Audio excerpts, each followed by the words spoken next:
హిందూ సాంప్రదాయంలో పురాణ ఇతిహాసాల్లో చెప్పినట్లుగా ఆదర్శ దంపతులు అంటేనే సీతారామచంద్రులు. పితృవాక్య పరిపాలకుడిగా, జనరంజక పాలకుడిగా, మర్యాద పురుషోత్తముడిగా, ఏకసంతాగ్రాహిగా శ్రీరామచంద్రమూర్తి నిలిచాడు. అదే విధంగా పతివ్రత శిరోమణిగా, పరమసాత్విగా, భర్త అడుగుజాడల్లో నడిచే అనుకువ కలిగిన ఇల్లాలిగా, నేటి సమాజానికి ఆదర్శమూర్తిగా నిలిచిన సీతా మహాసాత్వి. అయితే సీతమ్మ తల్లి జనక మహారాజు కూతురా లేక లంకాధిపతి రావణుని కూతురా? ఆమె నిండు గర్భిణిగా అడవి పాలు కావడానికి శాపమే కారణమా? ఆమె భూదేవిని చేరుకున్న పవిత్ర స్థలం ఎక్కడుంది? వాల్మీకి రచించిన రామాయణంలో మనకు తెలియని ఎన్నో ఆసక్తికర విషయాలు ఈ రోజు మనం ఈ వీడియోలో తెలుసుకుందాం. భారత హిందూ సాంప్రదాయంలో శ్రీరామచంద్రుడి ధర్మపత్ని అయిన సీతామహాతల్లి సాక్షాత్తు శ్రీ మహాలక్ష్మి అవతారంగా, సందర్భానుసారంగా జానకి, మైథిలి, జనకనందని, అయోనిజ, వైదేహి, భూమిజ వంటి పేర్లతో కూడా పిలువబడుతుంది. సీతమ్మ తల్లి జననానికి సంబంధించి కూడా 2 రకాల కథనాలు ప్రాచుర్యంలో ఉన్నాయి. ముఖ్యంగా వాల్మీకి రామాయణంలో ప్రస్తావించినట్లుగా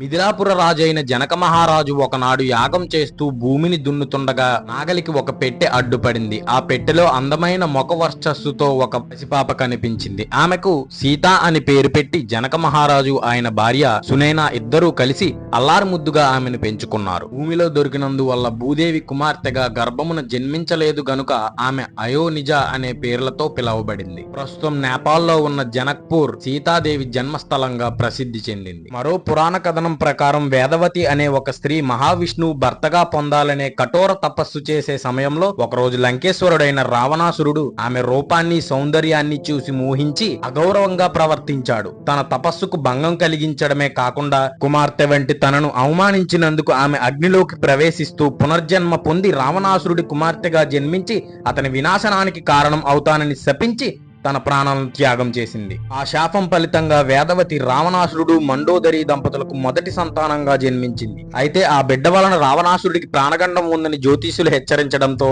రావణాసురుడు ఆ పసికందును లంకకు దూరంగా తీసుకుపోయి భూమిలో పాతిపెట్టమని తన భటులకు ఆజ్ఞాపించాడు. ఆ తర్వాత ఆ పసికొందే మిథిలా నగరపు రాజైన జనక మహారాజుకి భూమిలో దొరికి వారి దత్తపుత్రికగా పెరిగి పెద్దయి సీతమ్మ తల్లి శ్రీరామచంద్రుని ధర్మపత్నిగా మారి రావణుడిచే అపహరించబడి తన శాపఫలంగా లంకేశుని మరణానికి కారణమైందని జైన మతానికి చెందిన అద్భుత రామాయణంలో చెప్పబడింది. కానీ హిందువులకు ప్రామాణికమైనటువంటి వాల్మీకి రామాయణం ప్రకారం సీతమ్మ జనకునికి దత్త కుమార్తెగానే పండితులు, భక్తులు విశ్వసిస్తారు. ఒకనాడు ఉద్యానవనంలో సీతాదేవి తన చిలికత్తెలతో ఉండగా ఒక చెట్టు మీద చిలకల జంట మాట్లాడుకుంటున్నాయి. వాటి మాటలు విని ముచ్చటేసి వాటిల్ని పట్టుకుంది. తాము స్వేచ్ఛగా తిరిగే వాళ్ళమని, పంజరంలో ఉండలేమని ఎంత బ్రతిమలాడినా సీతాదేవి వినిపించుకోలేదు. అందులో మగచిలుకు తన భార్య గర్భంతో ఉందని తనను వదిలేయమని వేడుకుంటాడు. కానీ ప్రసవం అయ్యే వరకు ఆడచిలుక తన వద్దనే ఉంటుందని మగచిలుకను వదిలిపెడుతుంది. ఆడచిలుక సైతం తన భర్తను విడిచి బతకలేనని దయతో వదిలేయమని ప్రార్థిస్తుంది. ఆ సమయంలో మగచిలుక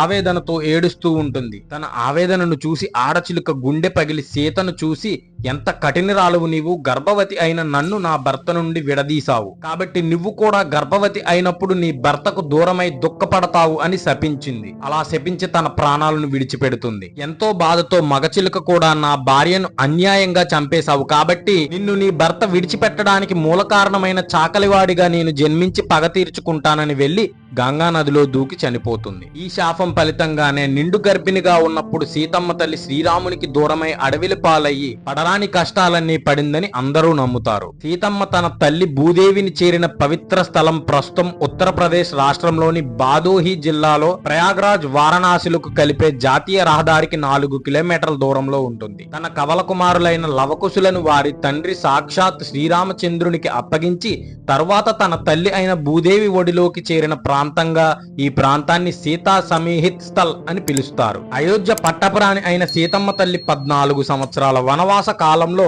విలాస జీవితాన్ని వదిలి అడవిలో కష్టాలను ఇష్టంగా స్వీకరించింది. అశోకవనంలో రావణాసురుడు ఎన్ని మాయలు చేసి భయపెట్టినా అనుక్షణం శ్రీరాముణ్ణి తలుచుకుంటూ సహనంతో ధైర్యంగా నిలబడి తర్వాత అగ్నిసాక్షిగా పునీతురాలు అయి అయోధ్యను చేరుకుంది. ఒంటరి స్త్రీగా లవకుశులను ధైర్యవంతులుగా తీర్చిదిద్ది చివరికి తన తల్లి భూదేవి ఒడికి చేరుకుని ఆత్మగౌరవానికి నిలువెత్తు సాక్ష్యంగా నిలిచి ఆమె జీవితానికి గౌరవవంతమైన ముగింపు పలికింది. అలా నేటికి పరమ పవిత్ర దేవతామూర్తిగా హైందవ సంస్కృతిలో చిరస్థాయిగా నిలిచిపోయింది. వాల్మీకి రచించిన రామాయణంలో మనకు తెలియని ఎన్నో ఆసక్తికర విషయాలు ఉన్నాయి. ఒకరోజు వాల్మీకి మహర్షి నారదుణ్ణి పిలిచి ఈ లోకంలో నిజమైన ధర్మవంతుడు, ఓటమికి భయపడని నిజాయితీ గల మహానుభావుడు ఎవరు అని ప్రశ్నించాడు. అప్పుడు నారదుడు శ్రీరాముని సద్గుణాలను, ధర్మ నిబద్ధతను వర్ణించాడు. ఈ కథ విన్న తరువాత వాల్మీకి మహర్షి గంగా తీరాన తపస్సుకు నిమగ్నమై ఉన్నాడు. అప్పుడు బ్రహ్మదేవుడు ప్రత్యక్షమై భూత, వర్తమాన, భవిష్యత్తు కాలాల్ని స్పష్టంగా దర్శించగల దివ్య దృష్టిని అనుగ్రహించాడు. దైవ స్వరూపమైన శ్రీరాముని జీవితాన్ని పద్య రూపంలో రచించమని కోరాడు.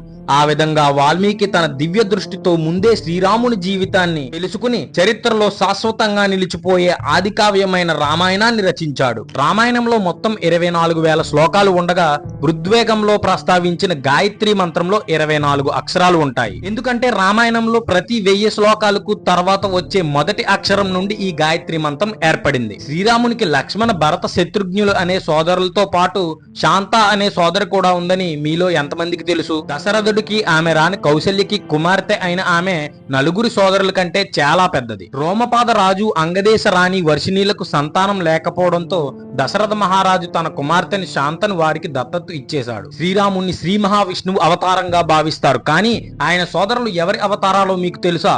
లక్ష్మణుడు శేషనాగు అవతారం, భరత, శత్రుఘ్నులు శంఖచక్ర అవతారాలుగా నమ్ముతారు. సీతారాముల కళ్యాణంతో పాటు అదే సమయంలో లక్ష్మణుడికి జనకుని మరో కుమార్తె అయిన ఊర్మిళతోనూ, భరతునికి జనకుని సోదరుడైన కుశధ్వజుని పెద్ద కుమార్తె మాండవితోనూ, శత్రుఘ్నుడికి చిన్న కుమార్తె శృతి కీర్తితోనూ వివాహం జరిగింది. ఈ విధంగా నలుగురు సోదరులకు నలుగురి సోదరీమణులతోని ఘనంగా వివాహం జరిగింది. రావణ సంహారం తర్వాత శ్రీరామచంద్రుడు ప్రాయశ్చిత్తం చేసుకోవడానికి పరమ భక్తితో శివుణ్ణి ఆరాధిస్తూ పవిత్ర శివలింగాన్ని ప్రతిష్ఠించి పూజించాడు. ఆ ప్రాంతమే ప్రస్తుతం తమిళనాడులో ఉన్న ప్రసిద్ధి శైవ క్షేత్రంగా విరాజిల్లుతున్న రామేశ్వర పుణ్యక్షేత్రం. ఇలాంటి మరిన్ని వీడియోస్ కోసం మా ఛానల్ ని సబ్స్క్రైబ్ చేసుకోండి. వీడియో నచ్చితే లైక్ చేసి అందరికీ షేర్ చేయండి. జై శ్రీరామ్.